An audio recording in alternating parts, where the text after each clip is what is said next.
احنا هنا في شقة خلف نقطة بيانكي، خلف نقطة الساحل في بيانكي في العجمي. شقة حوالي 120 متر إجمالي. خش بنلاقي ريسبشن واسع، ليه بلكونة، وبعدين ليه أمريكان كيتشن كده، وبنخش ليه واجهة بحرية، بلكونة بص على الشارع. احنا في الدور الأول، منطقة هادية جدا. ونخش ده الريسبشن من بره، في 3 أوض نوم. دي الأولى الأولانية حوالي 4 متر في 3 متر،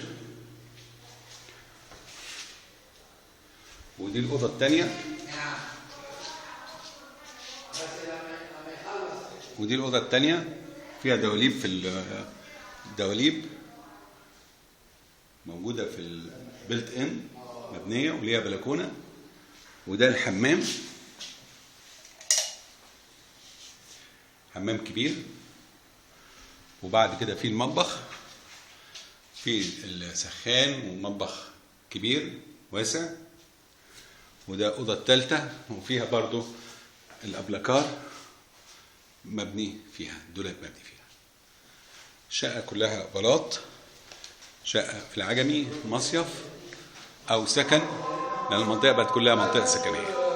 مزيد من المعلومات حسين أبو شنب، بعينك لإدارة الأملاك.